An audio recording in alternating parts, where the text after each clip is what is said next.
Hello students, कल हम लोगों ने मार्किंग स्कीम को समझा था। Marking scheme of each and every unit.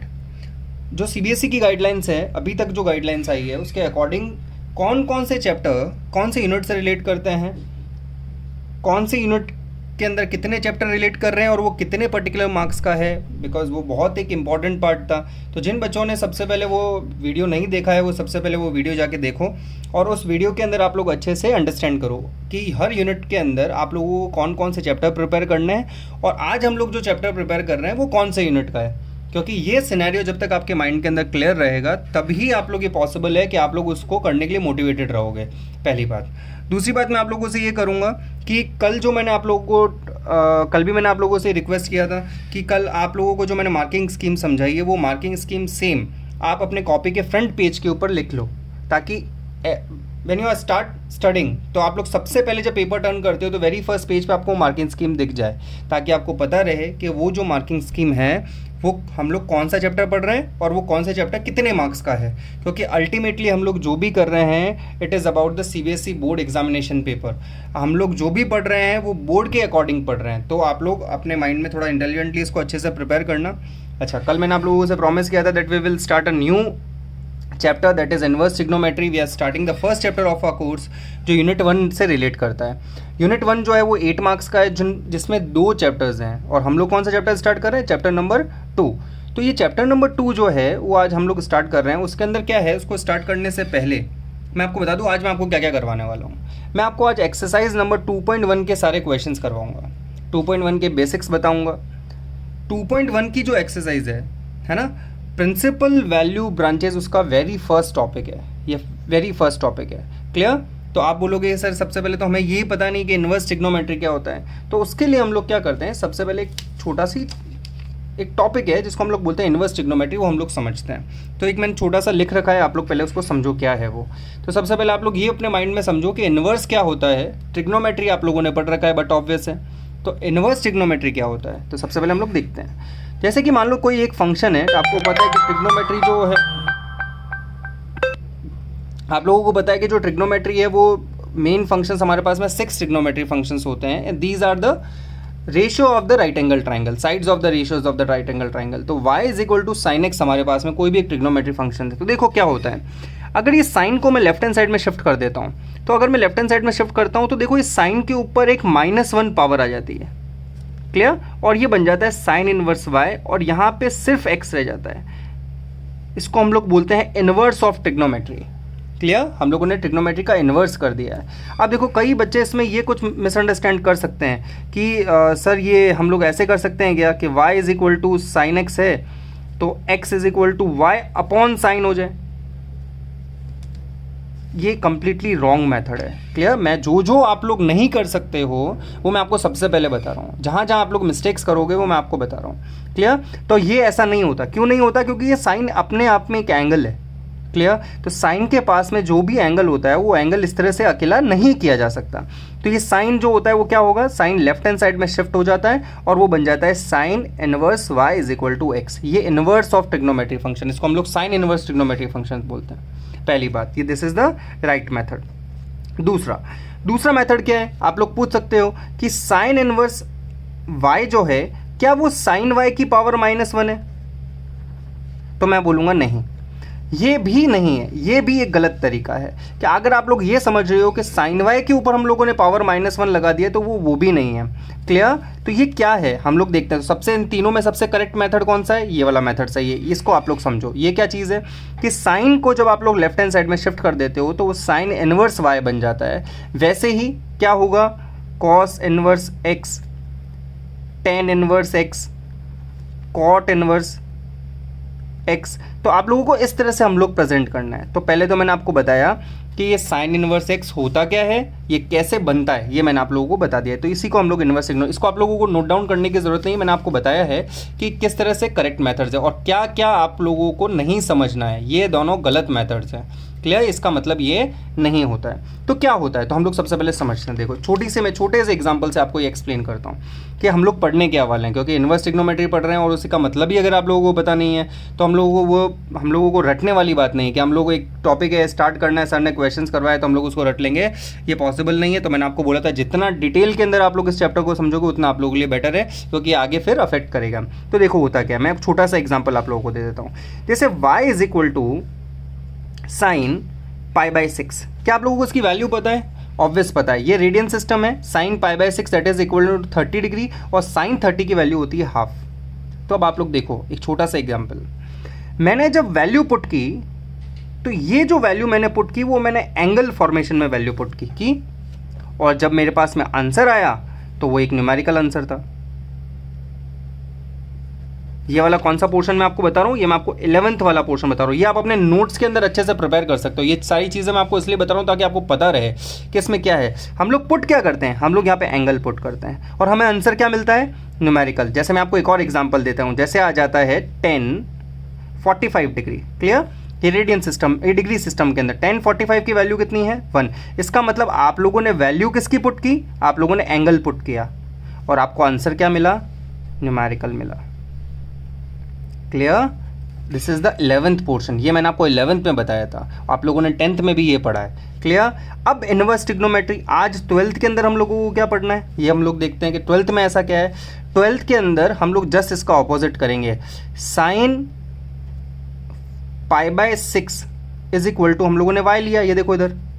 Clear, आप साइन को उधर भेजो, मैंने अभी आपको बताया था, तो कितना हो जाएगा, sine inverse y is equal to pi by 6। ये इस तरह से हम लोगों को लिखना होता है। ये बात समझ में आ रही है आप लोगों को, क्लियर। अब देखो एक बड़ा सिंपल सा प्रोसेस ये है कि हम लोग इसको इस तरह से हम लोगों ने लेफ्ट हैंड साइड में शिफ्ट कर दिया, तो आप बोलोगे सर साइन इनवर्स y की वैल्यू पाई बाय 6 है क्या, एग्जैक्टली, बिल्कुल सही। क्या, जब हम लोग, अब इसमें जस्ट उल्टा होता है, जैसे हम लोग वहाँ पे एंगल पुट करते हैं तो हमें क्या मिलता है, न्यूमेरिकल मिलता है। अब हम लोग न्यूमेरिकल वैल्यू पुट करेंगे। आप लोग मुझे बताओ कि आपको साइन की किस वैल्यू के ऊपर एंगल 30 डिग्री मिलेगा, तो आप बोलोगे सर हमें हाफ वैल्यू के ऊपर मिलेगा। क्लियर हुआ आपके माइंड में कि जब आप sine inverse half value put करोगे तो आपको आंसर क्या मिलेगा, पाई बाय 6 मिलेगा। क्लियर, तो ये हमारे पास में, तो मैं आपको छोटा सा एग्जांपल वापस दे रहा हूं, समझो कि जब हम लोगों ने sign pi by 6 value put की तो हम लोगों को आंसर हाफ मिला, समझ में आया। और जब मैं साइन इनवर्स हाफ पुट करूंगा तो आंसर मुझे क्या मिलेगा, पाई बाय 6। ये आपका 11th है और ये आपका 12th है। जब आप लोगों ने एंगल पुट किया तो आपको आंसर न्यूमेरिकल मिलेगा, ये तो होता है ट्रिग्नोमेट्री ओनली। और जब आप लोगों ने न्यूमेरिकल वैल्यू पुट की तो आपको क्या मिलेगा, एंगल मिलेगा, और इसी को ही हम लोग क्या बोलते हैं, इनवर्स ट्रिग्नोमेट्री बोलते हैं। ये आपको समझना बहुत ज़रूरी है, ये आप लोगों के लिए बहुत इंपॉर्टेंट है। इसके नोट्स आप शॉर्ट नोट्स बना सकते हो, कोई कंपल्शन नहीं है। आप इसका पिक्चर ले लो, स्क्रीनशॉट ले लो और इसको अच्छे से समझ लो कि क्या पढ़ने वाला है। यही हम लोगों को इनवर्स ट्रिग्नोमेट्री के अंदर समझना होता है। तो अब हम लोग ये वाली चीज़ है, सबसे पहले तो आपको पता चल रहा होगा सर ये तो पूरा 11th के ऊपर ही जा रहा है, बट ऑब्वियसली जाएगा तो आप लोगों को समझना है ये क्या है। ये बात समझ में आ रही है आप लोगों को, क्लियर। अब हम लोग इसके आगे थोड़ा बढ़ते हैं। ये क्लियर हुआ आप लोगों के सामने, कन्फर्म, ओके। अब देखो मैं आपको इसको आगे साइड में रख के मैं आपको दूसरी चीज़ समझाता हूँ कि अब हम लोगों को पढ़ना क्या है। हमें पढ़ना है प्रिंसिपल वैल्यू ब्रांचेस, ये फर्स्ट टॉपिक है। मैं आपको बता रहा हूँ कि हम लोग जो टॉपिक पढ़ने वाले हैं, मैंने आपको हमेशा बताया कि ये जो वीडियोस मैं बना रहा हूँ उसमें क्या अलग रहेगा। इसमें अलग ये रहेगा कि जो भी टॉपिक मैं आपको पढ़ाऊँगा उस टॉपिक के अंदर मैं आपको बताऊँगा कि ये 12th बोर्ड के CBSE पेपर में किस जगह आएगा। तो ये जो टॉपिक हम लोग पढ़ रहे हैं वो सेक्शन ए,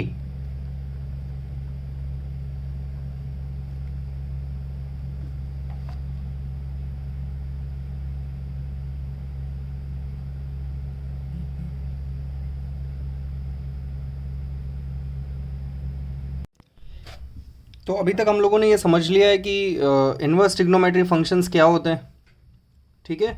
और 11th की ट्रिग्नोमेट्री में और 12th की इनवर्स ट्रिग्नोमेट्री में बेसिक डिफरेंस क्या है, वो क्या होता है, वो हम लोगों ने समझा। मैं आपको लोगों को वापस दिखा रहा हूँ, एक बार दिखा देता हूँ कि ये जो वाला पोर्शन है वो हमारा 11th वाला पोर्शन है जिसमें हमें एंगल देना होता था। जो आप लोगों को पता है 10th के अंदर भी एक टेबल आती थी जिसमें आप लोगों को एंगल की वैल्यू पुट करनी पड़ती थी और वो नीचे sine cos tan cos x 10 सारे स्टैंडर्ड एंगल्स के ऊपर। स्टैंडर्ड एंगल कौन कौन से होते हैं? 0, 30, 45 degree, 60 degree, 90 degree are known as standard angle. ये जो भी मैं बोल रहा हूँ आप अपने शॉर्ट नोट्स प्रिपेयर कर सकते हो। तो जो भी हम लोग एंगल बनाते हैं, एंगल हम लोग वैल्यू पुट करते हैं, उसकी न्यूमेरिकल आंसर हम लोगों को 11th में मिलता था। और मैं वापस दिखा रहा हूँ, और जब हम लोग न्यूमेरिकल वैल्यू वापस पुट करते हैं, ये देखो, तो हमें एंगल जब मिल जाता है तो उसको हम लोग इन्वर्स ट्रिग्नोमेट्री बोलते हैं। आप लोग देखो साइन इन्वर्स हाफ क्या होता है? π/6 होता है। इसको और डिटेल में अब आपको मैं समझाता हूँ, लेकिन उससे पहले हम लोग एक टॉपिक कंप्लीट करते हैं जिसको हम लोग बोलते हैं प्रिंसिपल वैल्यू ब्रांचेस। ये प्रिंसिपल वैल्यू ब्रांचेस क्या होती है? ये पॉइंट 1 एक्सरसाइजेस के ऊपर आप लोगों को इसके क्वेश्चंस मिलेंगे। मैं आपको कुछ कंडीशंस बताऊंगा, तो आप लोगों को समझना है कैसे। देखो मैंने सारे ट्रिग्नोमेट्री फंक्शंस यहाँ लिख रखे हैं। ये पहला टॉपिक है sine inverse x, cos inverse x, cosec inverse x, sec, tan and cot inverse x, ये सारे हैं। ये इनकी डोमेन और ये इनकी रेंज है। आपको पता हो तो 11th के अंदर जब मैंने आप लोगों को ये ट्रिग्नोमेट्री करवाया था तो मैंने आपको बताया था कि साइन की मिनिमम और मैक्सिमम वैल्यू क्या होती है ना। तो मैं आपको बता देता हूँ, क्योंकि जब आप लोग एनसीईआरटी बुक देखोगे तो एनसीईआरटी बुक देखोगे तो आपको स्टार्टिंग में कुछ ग्राफ मिलेंगे, बहुत सारे आपको कर्व्स मिलेंगे। वो कर्व से आपको परेशान नहीं होना है। मैं आपको एक छोटा सा एग्जांपल देके समझा देता हूँ कि वो कर्व्स किसके बारे में है। जैसे y = साइन इनवर्स एक्स है, करेक्ट है। तो सबसे पहले आप समझो कि y = साइन एक्स का ग्राफ कैसे बनता है ना। हम लोग समझते हैं कि y = साइन एक्स कैसे बनता है। तो बड़ा सिंपल है ये, कि मैंने आपको बताया था कि आप लोग छोटा सा एग्जांपल देखो कि साइन एक्स मतलब x की वैल्यू आप लोग 0 डिग्री पुट करो। तो जब 0 डिग्री वैल्यू पुट करते हो तो साइन 0 कितना होता है? 0 ही होता है। तो आपको पहला पॉइंट यहाँ मिलेगा। दूसरी, आपने x की वैल्यू जब 0 पुट की है तो आपको 0 मिलता है। जब आप x की वैल्यू 45 डिग्री वैल्यू पुट करोगे, जब x की वैल्यू आप लोग 90, जैसे आप लोगों ने मान लो 45 मिला तो आपको आंसर कितना मिलता था? 1/√2 मिलता था। वो समवेयर यहाँ पे कहीं होगा। अब जब आप साइन 90 पुट करते हो तो आंसर कितना मिलता था? 1 मिलता था। तो मान लो यहाँ पे 1 आ गया। क्लियर हुआ? तो ये अपवर्ड डायरेक्शन के अंदर ऐसे जा रहा है, ठीक है। फिर अगर आप साइन 180 डिग्री पुट करोगे, जिसको हम लोग पाए बोलते हैं, तो आंसर कितना होगा? वो 0 आता है। तो ये वापस से आपको, तो ये इस तरह से ही कर्व जो होगा, आप ये छोटे छोटे एंगल वैल्यू पुट करोगे तो आपको ऐसे साइकिल मिलेगा। ये किसका था? ये साइन एक्स फंक्शन का ग्राफ था। तो आप बोलोगे इनवर्स ट्रिग्नोमेट्री में कैसे होता है? इनवर्स ट्रिग्नोमेट्री में जैसे साइन इनवर्स एक्स का आपको बनाना है, या साइन इनवर्स एक्स का आप इसको ऐसे कर सकते हो, साइन इनवर्स एक्स = y ऐसे। तो इसका कैसे बनेगा? ये y एक्सिस के रेस्पेक्ट में सिमेट्रिकल हो जाता है। ये ध्यान दो, ये कर्व आपको ऐसे मिलेंगे बहुत सारे। वैसे ही कॉस का जो होता है वो थोड़ा ऊपर से, मतलब क्योंकि कॉस 0 की वैल्यू 1 होती है, कॉस 90 जो होता है वो 0 होता है न्यूमेरिकल वैल्यू। तो इस तरह से ये चलता है। तो इनवर्स ट्रिग्नोमेट्री में कैसे बनेगा? वो भी इसमें थोड़ा सा ऊपर से कर्व बनेगा। तो ये देखो यहाँ से ऊपर से बन रहा है ये। तो आप लोग इसको, आप लोग ऐसी चीज़ों को देख के परेशान मत हो ना। मैं आपको छोटा सा ब्रीफ बता रहा हूँ कि ये होता क्या है ना। तो ये आप लोग जब बुक देखोगे तो आपको ऐसे कर्व्स मिलेंगे।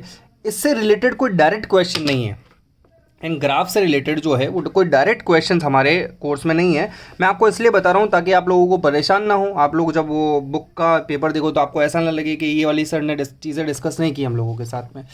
आपको कुछ भी प्रॉब्लम आती है, हो सकता है क्योंकि ये वीडियो से इंटरेक्शन नहीं रहता है, सामने इंटरेक्शन का अलग फ़र्क पड़ता है।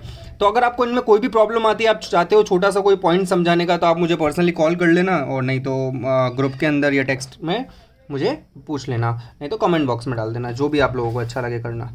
अब हम लोग इसके ऊपर आते हैं। तो देखो क्या होता है, ये साइन इनवर्स एक्स है। तो साइन इनवर्स एक्स का आप देखो डोमेन और रेंज है। रेंज का मतलब कि वो मिनिमम कहाँ तक जाएगा और मैक्सिमम कहाँ तक जाएगा। समझ में आया? तो देखो साइन की जो मिनिमम वैल्यू क्या होती है? -1। देखो ये वाले ग्राफ से ये वाली जो वैल्यू है, ये जो वैल्यू है वो +1 है। तो ये वाली जो वैल्यू क्या होगी? आपको -1 के ऊपर मिलेगी। मतलब साइन अगर ऐसे चल रहा है, ये साइकिल्स ऐसा, ये एक साइकिल कंप्लीट हुआ, ये दूसरा साइकिल कंप्लीट होगा, ऐसे 50 साइकिल भी हो जाएंगे, तब भी इसका जो मैक्सिमम वैल्यू होगी वो +1 होगी, और मिनिमम वैल्यू कितनी होगी? -1 होगी।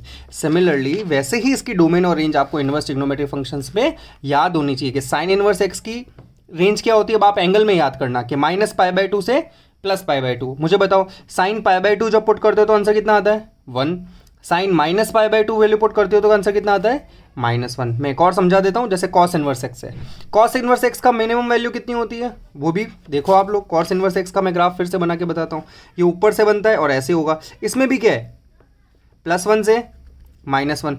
पर क्या एंगल उसी पे मिलता है? नहीं, आपको cos 0 से पाई के अंदर इसकी एंगल, cos 0 की वैल्यू क्या होती है? 1 होती है।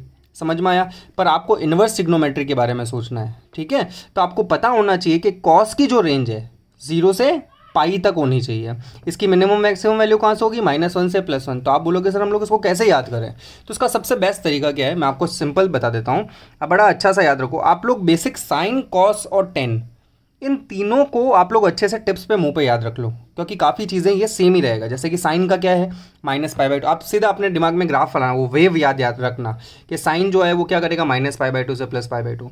दूसरा कॉस का याद रखो, कितना होता है? 0 से पाई। इसको याद नहीं रखोगे तो आपका चल जाएगा, पर इसको याद रखना बहुत इंपॉर्टेंट है ना, क्योंकि ये डायरेक्ट क्वेश्चन 12th के क्वेश्चन को रिलेट करता है। तो -π/2 से +π/2 जो है वो साइन फंक्शन है। कॉस फंक्शन 0 से पाई होता है। टेन क्या होता है? -π/2 से +π/2। पर ध्यान रखना, क्लोज इंटरवल नहीं है, ओपन इंटरवल है। हम लोग -π/2 +π/2 इंक्लूड नहीं कर रहे हैं यहाँ पे, क्योंकि आप सोचो 10π/2, 10 90 इन्फिनिटी होता है, हम लोग इंक्लूड कर सकते हैं क्या इन्फिनिटी को? बिल्कुल नहीं कर सकते। इसलिए हम लोग क्या करेंगे? -π/2 से +π/2 ओपन इंटरवल के अंदर है। तो आप बेसिक तो ये तीन याद रखो, समझ में आया? इसको पैनिक मत लो आप लोग। इनको कैसे यूज़ करना है ये मैं आपको बताऊंगा। तो मैं वापस रिवाइज कर लें एक बार इसे। हम लोग याद करते हैं sine inverse x, cos inverse x और tan inverse x. Sine inverse x का कितना होता है? -π/2 से +π/2। कॉस का कितना होता है? 0 से पाए। और थर्ड टेन का कितना होता है? -π/2 से +π/2। कहाँ से? ओपन इंटरवल में। That's it. इतना अगर आप लोग समझ लेते हो, और ये टेबल अपने कॉपी के अंदर, ये टेबल बनानी है आप लोगों को, अगर आप अपने टेबल कॉपी पे बना लेते हो तो आप लोगों के लिए थोड़ा इजी हो जाएगा, है ना? अपने नोट्स अच्छे से प्रिपेयर करना, क्योंकि मैंने आपको बोला था it is not the part of the formality कि मैं आपको वीडियोस में फॉर्मेलिटी करवा रहा हूँ। नहीं, ये मैं कंप्लीटली वेरी बेसिक 0 से आपको सारी चीज़ें समझा रहा हूँ। तो आप उसी के अकॉर्डिंग पढ़ाई स्टार्ट करना अपनी, ठीक है? तो ये कुछ चीज़ें, ये आप लोग स्क्रीनशॉट लेके इसको अच्छे से प्रिपेयर कर लो। ये हो गया। अब हम लोग आगे बढ़ते हैं। अब आगे हम लोग क्या करेंगे? सबसे पहले मैं आपको कुछ क्वेश्चंस करवा रहा हूँ जो किससे रिलेटेड है? आपकी एक्सरसाइजेस से रिलेटेड है। अगर आप लोगों के पास में बुक है तो बुक का PDF आप लोग ओपन करो, तो मैं आपको बता देता हूँ, है ना? तो अभी क्या है, मैं आपको फॉर्मूलाज बता रहा हूँ। क्लियर हुआ? ये फॉर्मूलाज क्या है? तो आप लोग सबसे पहले अपना जो बुक है उस बुक के अंदर फॉर्मूलाज जो है उसके टाइप लिख लीजिएगा। क्लियर? तो वो कौन सा है? तो सबसे पहले जो मैं आपको फॉर्मूला लिखवा रहा हूँ वो फॉर्मूला क्या है वो हम लोग देखते हैं। पहला जो टाइप नंबर 1 मैं आपको करवा रहा हूँ अभी, सही है? अभी हम लोग टाइप नंबर 1 पढ़ रहे हैं। टाइप नंबर 1 में क्या होगा? इसको हम लोग बोलते हैं नेगेटिव एंगल फॉर्मूला। अब ये लोग याद रखो, मैंने आपको ट्रिग्नोमेट्री के अंदर भी ऐसा कुछ पढ़ाया था, पर अब वो इन्वर्स फंक्शन के साथ में, जैसे sine inverse minus theta, cos inverse minus theta, tan inverse minus theta, cosec inverse minus theta, sec inverse minus theta और कॉट इनवर्स माइनस थीटा। बड़ा सिंपल है ना? मैं आपको याद रखने का तरीका भी बताऊंगा, इसको हमेशा शॉर्ट ट्रिक्स बताता हूं तो इसमें भी बताऊंगा कैसे याद रखना है। आप लोग दो बातें याद रखो। आप लोगों ने 11th में क्या याद रखा था? आपने 11th में याद रखा था कि कॉस और जो सेक होता है उसमें नेगेटिव एंगल कभी बाहर नहीं आता है, और इसका रीज़न भी मैंने आपको बड़ा अच्छे से एक्सप्लेन किया था। क्वाड्रेंट सिस्टम से हम लोगों ने इसको सॉल्व किया था। आपको पता हो तो वो 0 माइनस जो होता था वो 4th क्वाड्रेंट में आ जाता था। क्लियर हुआ? इसी वजह से। पर इन्वर्स ट्रिग्नोमेट्री के अंदर भी कुछ ऐसा ही रूल है, पर यहाँ पे थोड़ा सा चेंजेस है, आपको याद रखना है। आपको क्या याद रखना है? सारे नेगेटिव एंगल जितने हैं, किसके अलावा? कॉस और सेक के अलावा सब में नेगेटिव एंगल सारे बाहर आएंगे। लेकिन इसमें कॉस और सेक के अलावा एक और ऐसा एंगल है जिसमें डायरेक्ट नेगेटिव एंगल बाहर नहीं आता है। वो कौन सा है? कॉट भी है ना? आपको ये भी बात याद रखनी कि कॉट इनवर्स एक्स जो है वो डायरेक्टली आप लोगों के पास में नेगेटिव बाहर नहीं आता। तो क्या आता है? सबसे पहले देखो, मैं सबसे पहले वो वाले सीधे वाले लिख देता हूँ। तो ये हो जाता है माइनस का साइन इनवर्स थीटा, ऐसा हो जाएगा। देखो इसमें माइनस बाहर निकाल दिया मैंने, इसमें इसको रहने दो, minus tan inverse theta. Clear? Cot में नहीं निकालना है, कॉसेक में सीधा निकालना है, कॉसेक इनवर्स थीटा। समझ में आया? साइन में डायरेक्ट नेगेटिव एंगल बाहर निकाल दिया आप लोगों ने, टेन में भी डायरेक्टली नेगेटिव एंगल बाहर निकाल लिया, और कॉसेक में भी डायरेक्टली नेगेटिव एंगल बाहर निकाल लिया। तो 3 एंगल तो ऐसे हो गए। अब कॉस जो है नेगेटिव बाहर नहीं आएगा, तो कैसे नहीं आएगा? तो ऐसे आप लोग क्या करोगे? इसको एंगल की फॉर्म में लिखोगे, इसको लिखोगे pi minus cos inverse theta.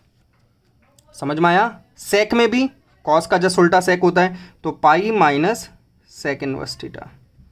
और with the same thing will be applied on the cot, that is pi minus cot inverse theta. तो मैं स्टार बना रहा हूँ, कौन कौन से ऐसे एंगल्स हैं, 1 2 3। देखो 11th में क्या होता था, कॉस और सेक ही थे, लेकिन 12th में इनवर्स ट्रिग्नोमेट्री में 3 एंगल है जो नेगेटिव सीधे बाहर नहीं निकलते हैं। कॉस इनवर्स होता है वो पाई माइनस के साथ में आएगा, उसका उल्टा सेक भी पाई माइनस होगा, कॉट पाई माइनस के साथ में हम लोग लिखेंगे। हम लोग सीधे ये नेगेटिव एंगल बाहर नहीं निकाल सकते हैं। तो आप लोगों को याद रखना है कि साइन, कॉसेक और जो 10 है इसमें डायरेक्टली नेगेटिव एंगल बाहर निकलेगा, बाकी में पाई के साथ में निकलेगा। तो आई होप आप लोग इसको याद कर लोगे। तो ये इतना अगर आप लोग समझ लेते हो तो आपको 0.1 एक्सरसाइजेस के आपके बेसिक सारे कंप्लीट हो जाएंगे, है ना। अब इसका स्क्रीनशॉट ले लो और इसको अच्छे से प्रिपेयर कर लेना। क्लियर। अभी हम लोग इसको आगे नेक्स्ट एक्सरसाइजेस के ऊपर लेके जाते हैं और मैं आपको बताता हूँ इसको कैसे सॉल्व करना है। ओके स्टूडेंट्स, तो अभी हम लोग स्टार्ट करते हैं एक्सरसाइज नंबर 2.1, है ना। हम लोग 2.1 एक्सरसाइज स्टार्ट कर रहे हैं। मैं आपको फिर से बोल रहा हूँ, कुछ चीज़ समझ में नहीं आती है फिर से वीडियो देख लेना, नहीं समझ में आता है मैंने आपको बोला था inverse trigonometry is the very important part of the mathematics. अगर नहीं समझ में आता है वीडियो पॉज करो, 10 बार देखना पड़े 10 बार देखो, but take it seriously. If you don't understand anything then you can ask me. आप लोग मुझे कॉल करके किसी भी तरह से पूछो, आप लोग उसको कंप्लीटली लगे रहो। अभी आप लोगों के पास में बहुत टाइम है पढ़ाई करने के लिए। Is it clear. तो अभी आप लोग उसको अच्छे से डिटेल के अंदर पढ़ना। कन्फर्म। ओके तो अभी हम लोग एक्सरसाइज नंबर 2.1 के कुछ क्वेश्चन स्टार्ट करते हैं। तो एक्सरसाइज नंबर 2.1 का जो वेरी फर्स्ट क्वेश्चन है वो हम लोग देखते हैं। तो मैं समझा रहा हूँ पहला क्वेश्चन, क्योंकि मैंने बोला है बेसिक की क्लास कभी मिस नहीं करना। बेसिक की क्लास में सब कुछ आप लोगों को पर्टिकुलरली सारा फोकस यहाँ होना चाहिए, एकदम अलर्ट रह के सीखना चाहिए। क्लियर। तो first question, so sine inverse minus half. Clear. देखते हैं तो साइन इनवर्स माइनस हाफ को कैसे सॉल्व करना है। बड़ा सिंपल है। तो आप मुझे बताओ, हम लोगों ने अभी तक सिर्फ एक टाइप पढ़ा है, क्लियर हुआ। इसकी वैल्यू निकालनी। क्वेश्चन कैसा आएगा, find the principal value of, आपको बोला जाएगा फाइंड द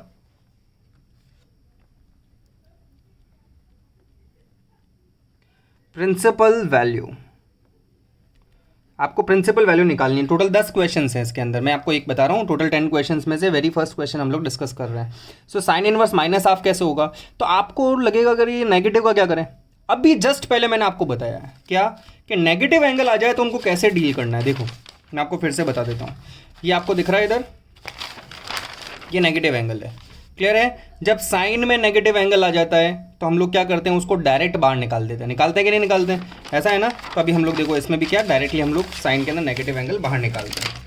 ये देखो ये हो जाएगा, माइनस बाहर निकाल लो और साइन इनवर्स हाफ लिख लो। लिख लिया क्या मैंने यहाँ पे मैंने फॉर्मूले का टाइप नंबर 1 अप्लाई कर दिया है कि नहीं कर दिया है मुझे बताओ। क्लियर। अब कैसे करेंगे, बड़ा सिंपल है। ये माइनस यहाँ लिख लो साइन इनवर्स। अब मैं आपको एक पर्टिकुलर चीज़ जो सिखा रहा हूँ, आप लोग ये समझ लो, ये इस पूरे चैप्टर का मंत्र है। कितना भी डिफिकल्ट क्वेश्चन है आपको यही सोचना है। Is it clear. तो वेरी फेमस टर्म क्या है, ये की स्टेप है। ये की स्टेप आपको याद रखना है, जो भी बता रहा हूँ वो कंफर्म। हर क्वेश्चन के अंदर ये अप्लाई करना है आपको इनवर्स ट्रिग्नोमेट्री के अंदर।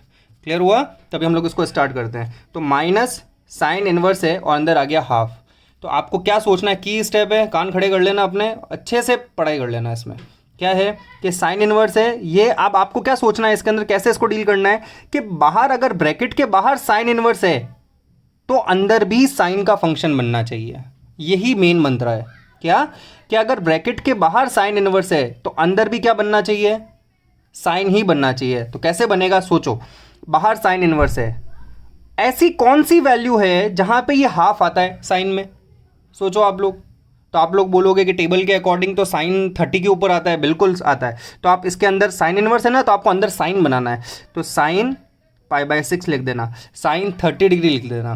क्या मैंने अभी कुछ गलत लिखा है क्या। आप लोग साइन π/6 को सॉल्व करोगे तो हाफ नहीं आएगा, बिल्कुल आएगा। तो कैसे सोचना है, वापस रिवाइज करवा रहा हूँ कि अगर ब्रैकेट के बाहर, अंदर कुछ भी उसे घबराना नहीं है, बाहर आप लोग चेक करो, बाहर कितना है साइन इनवर्स है, तो अंदर भी क्या बनाना है, साइन बनाना है। तो आप लोग सोचो, दिमाग लगाओ कि हाफ कब आता है, तो आप बोलोगे साइन 30 के ऊपर आता है, लिख दिया π/6। अब देखो ये साइन इनवर्स और ये साइन आपस में सिंप्लीफाई हो जाते हैं, है ना। मैं जो टर्म यूज़ कर रहा हूँ दैट इज सिंप्लीफाई, ये कैंसिल आउट नहीं होंगे। क्लियर हुआ। नॉर्मली स्टूडेंट जो होते हैं इसको फ्लो के अंदर बोल देते हैं ये आपस में कैंसिल हो जाता है। अरे कैंसिल नहीं होता है, ये एंगल फॉर्मेशन है, एंगल कैंसिल नहीं होते हैं, दे सिंप्लीफाई बाय ईच अदर। तो साइन इनवर्स और साइन आपस में क्या हो जाएगा, ये सिंप्लीफाई हो जाएगा। और ये अगर आपस में सिंप्लीफाई हो जाएगा तो आंसर क्या आएगा, माइनस का π/6। The answer would be -π/6। Is it clear? ये आपको समझ में आया? कंफर्म। अब एक और बात, आप बोलोगे कि ये आंसर आ गया तो फिर आपने हमें ये वाला ज्ञान क्यों दिया था, ये डोमेन वाला, ये रेंज वाला, ये क्या चीज़ें हैं फिर? अब हम लोग इसको समझते हैं। मुझे एक बात बताओ, साइन की हम लोगों ने रेंज क्या देखी थी? साइन की रेंज थी -π/2 से +π/2, ठीक है ना। ये फर्स्ट स्टेप था, ये सेकंड स्टेप चेक करना। -π/2 से +π/2 थी रेंज। अच्छा, अगर ये रेंज -π/2 से +π/2 थी तो मुझे बताओ क्या आपका जो साइन का आंसर है वो -π/6 इस रेंज में है या नहीं है? बिल्कुल है। -90 से +90 है, ये क्या है, -30। तो क्या -30 इस रेंज में आ रहा है? क्या वो -90 से 90 के बीच में आता है? बिल्कुल आता है, इसलिए ये आंसर एक्सेप्टेबल है। और अगर ऐसा नहीं होता तो हम लोग इस आंसर को एक्सेप्ट नहीं करते। समझ में आ रहा है? तो फिर बोलोगे क्या करते, वो मैं बाद में बताऊंगा, है ना। हम लोगों को जैसा डिफिकल्टी लेवल आएगा वैसे मैं आपको बताता रहूँगा। तो ये इसका हमारा आंसर है फर्स्ट का। Is it clear? This is the importance of this principle value branches. आपको हर का ट्रिग्नोमेट्री फंक्शन का याद रखना है। अभी आपको सिर्फ 3 याद रखना है, साइन का, कॉस का और टेन का। साइन का -π/2 से +π/2, कॉस का 0 से पाई, और टेन का -π/2 से +π/2 ओपन इंटरवल्स में। Is it clear to everyone? Confirmed? Okay, next question number 2। Question number 2 जो है वो है कॉस इनवर्स √3/2। तो पहले तो देखो क्या कोई इसमें नेगेटिव है क्या? नेगेटिव नहीं है। आप बोलोगे बिल्कुल नेगेटिव नहीं है इसके अंदर, तो नेगेटिव नहीं तो फॉरगेट अबाउट इट। तो आप लोगों को क्यों सोचना, सीधा देखना है। बाहर कौन है? कॉस इनवर्स है। तो हमें अंदर क्या बनाना है? कॉस इनवर्स ही बनाना है। तो √3/2 कॉस में कब आता है ये सोचना है हम लोगों को। समझ में आ रहा है? √3/2 कब आता है सोचो आप लोग कॉस के अंदर। अब आप कई जने स्टूडेंट्स होंगे वो टेबल याद नहीं होगी। 11th में तो मैंने बहुत रटाई थी आप लोगों को। तो आप लोगों से, सब लोगों से रिक्वेस्ट है कि सबसे पहले तो अपने टेबल याद कर लो। समझ में आया? कंफर्म। तो √3/2 जो है वो आपको 10 से सिखा रहे हैं, वो 0, 30, 45 स्टैंडर्ड एंगल्स वाली। तो 0, ½ 1/√2, √3/2 और 1। क्लियर? तो ये जो हमारे पास में वैल्यूज़ है, पहले क्या आएगा, 0 डिग्री पे 0 आता है, फिर हाफ आता है, फिर 1/√2 आता है, √3/2 आता है, फिर 1 आता है, फिर उसका उल्टा कर दो। ये सारा ज्ञान मैं आपको पहले दे चुका हूँ। तो अभी आप लोग मुझे बताओ कि कॉस इनवर्स √3/2 है, तो कॉस इनवर्स √3/2 में ये कब आएगा? ये आ जाएगा कॉस π/6 के ऊपर। आएगा कि नहीं आएगा? कंफर्म। तो ये हो जाएगा। तो आपको क्या सोचना है कि बाहर कॉस इनवर्स है तो अंदर कॉस कैसे बनेगा? तो ये ऐसे बनेगा। आपका दिमाग ही ऐसे आप पूरा सा कोडेड कर दो इसके अंदर, क्या कि बाहर अगर कोई एंगल होगा उसको मुझे ऐसा फॉर्मूला सोचना है कि अंदर वही एंगल बन जाए। अब वो कैसे हो गया हम लोग देखेंगे। तो कॉस से कॉस इनवर्स आपस में क्या हो जाएगा, सिंप्लीफाई हो जाएगा। तो आंसर कितना आ जाएगा, π/6। फिर से वही, कॉस की रेंज क्या होती है, 0 से पाई होती है। क्या इस रेंज में आता है? 0 से 180 के बीच में 30 आता है। इसका मतलब ये आंसर एक्सेप्टेबल है और इसका आंसर है। हर क्वेश्चन के आंसर को आपको इसी तरह से टैली करना है। समझ में आ रहा है आप लोगों को? मैं आपको कुछ और नेगेटिव एंगल्स की वैल्यू करवा देता हूँ, फिर हम लोग ये वाला जो सेशन है वो एंड करते हैं। Next one is cos inverse half, ये वाला करते हैं, कॉस इनवर्स -हाफ। ये क्वेश्चन नंबर 5 है आपका। क्लियर हुआ? मैं सॉल्यूशंस जो है वो ग्रुप के अंदर डाल दूंगा, देख लेना, नहीं समझ में आए तो पूछ लेना। क्लियर? स्पून फीडिंग नहीं करूँगा, हर एक क्वेश्चन नहीं करवाऊँगा, बट आप लोग बहुत इजी हैं, थोड़ा ट्राई करना, है ना। तो आप लोग करोगे तो आप लोगों को काफ़ी इजी लगेगा। तो सबसे पहले स्टार्ट करते हैं, -हाफ है। मुझे बताओ कॉस के अंदर नेगेटिव सीधा बाहर निकाल सकते हैं क्या? इम्पॉसिबल। किसके साथ आता है? पाई के साथ में। तो pi minus cos inverse half. क्या मैंने टाइप नंबर 1 आइडेंटिटी अप्लाई कर दी है? क्या कर दी ना? देखो मैंने यहाँ पे नेगेटिव था, नेगेटिव बाहर निकाल दिया, पर किसके साथ में आता है? पाई के साथ में। देखो अब मैंने यहाँ पे नेगेटिव नहीं लगाया है। क्लियर? ओके। तो ये कितना हो जाएगा, पाई माइनस कॉस इनवर्स। अब इसके बारे में तो भूल जाओ, बाहर कॉस इनवर्स है तो अंदर क्या बनाना है? कॉस बनाना है। कॉस में हाफ कब आता है? किसके ऊपर आता है? 60 डिग्री के ऊपर आता है। तो अंदर क्या लिख दूँ मैं? कॉस π/3 लिख दूँ। अब कई बेवकूफ़ क्या करेंगे, आप तो उन लोगों में से नहीं हो, तो आप लोग वो मत करना। क्या यहाँ पे हाफ आएगा तो कई जने फ्लो में यहाँ पे सिर्फ π/3 लिख देंगे, फंस जाओगे। समझ में आया? वो एग्जामिनर ऐसे कट करके 0 दे देगा तुम लोगों को। तो अच्छे से ध्यान रखना, ये हाफ है, तो हाफ से क्या होगा कि हाफ से तुम लोगों को याद रखना कि बाहर कॉस इनवर्स है। तो अच्छा, बाहर साइन इनवर्स होता तो मैं यहाँ पे साइन सोचता, बाहर कॉस इनवर्स है तो मैं कॉस का एंगल सोच रहा हूँ, और मुझे पता है कॉस π/3 जो 60 होता है वो हाफ होता है। फिर से देखो, ये कॉस और ये कॉस इनवर्स आपस में क्या हो जाएंगे, सिंप्लीफाई हो जाएंगे। तो आंसर क्या आएगा, पाई माइनस π/3। अब इसको आप एलसीएम लोगे तो आंसर कितना आ जाएगा, 2π/3। होगा कि नहीं होगा। अब आप लोग मुझे बताओ, ये कॉस है, इस कॉस की रेंज कहाँ से कहाँ तक होती है, 0 से 180। ये किस में है, देखो मैं आपको बता देता हूँ मैं कैसे करता हूँ। ये π/3 है, π/3 यानी 60, 62 ज़ा 120, 120 इस रेंज में आता है क्या, ये 120 डिग्री के इक्वल है, ये इस रेंज में आता है क्या, आता है ना, तो आता है, इसका मतलब ये आंसर एक्सेप्टेबल है। कंफर्म। आपके 10 क्वेश्चंस हैं 1 से लेकर 10 तक, 1 से लेकर 10 तक के अंदर एक भी ऐसा क्वेश्चन नहीं है जो इन रेंज से बाहर जाएगा। समझ में आया। वो क्वेश्चंस आपके मिसलेनियस एक्सरसाइज में दे रखे हैं, वो मैं आपको करवाऊंगा। तो एक और क्वेश्चन मैं सोच रहा हूँ मैं करवा दूँ आप लोगों को, फिर हम लोग की वीडियो एंड करते हैं। ओके, यहाँ कर लेते हैं। चलो एक और क्वेश्चन है, ये दैट इज कॉस इनवर्स -1/√2 कर लेते हैं, है ना। चलो क्लियर। या फिर ये है, अब हमारे पास में कॉस नेगेटिव सीधा बाहर निकाल सकते हैं, नहीं निकाल सकते, क्या लिखेंगे, पाई माइनस, अब थोड़ा स्पीडली 1/√2 कर लूँ मैं। 1/√2 को मैं क्या लिख दूंगा, कॉस π/4। बाहर कॉस इनवर्स है तो आपको सोचना है 1/√2 कब आएगा, आ गया, तो ये कॉस से कॉस इनवर्स हट गया, पाई माइनस π/4 हो गया, और ये कितना हो जाएगा, 3π/4। फिर से कॉस की रेंज क्या होती है, 0 से π/4। मैंने आपको पहले बोला, सुनो मेरी बात, जितने क्वेश्चंस करोगे ये नंबर ऑफ, ये जो ब्रांचेस वाला जो टॉपिक है ना, प्रिंसिपल वैल्यू ब्रांचेस आपके मुंह पे याद हो जाएगा, उससे परेशान मत। 3π/4 यानी π/4 यानी 45, 45 3 ज़ा 135, इस रेंज में आता है, आंसर एक्सेप्टेबल, करेक्ट आंसर है। Clear, confirm. अब मैक्सिमम टाइम पढ़ाई के अंदर लगाओ, इन वीडियोस को अच्छे से देखो, टाइम अभी बहुत है आप लोगों के पास में। नेक्स्ट एक्सरसाइज का वीडियो मैं एज सून एज पॉसिबल आप लोगों को अपलोड करने की कोशिश करता हूँ। क्लियर हुआ। बड़ा प्रॉब्लमेटिक है ऐसे वीडियो बना के अपलोड करना, क्योंकि कैमरे का एडजस्टमेंट कई बार नहीं बैठता है। क्लियर, तो आप लोग कोशिश करो ताकि ये जो मेहनत लग रही है वो थोड़ी रंग आ जाए।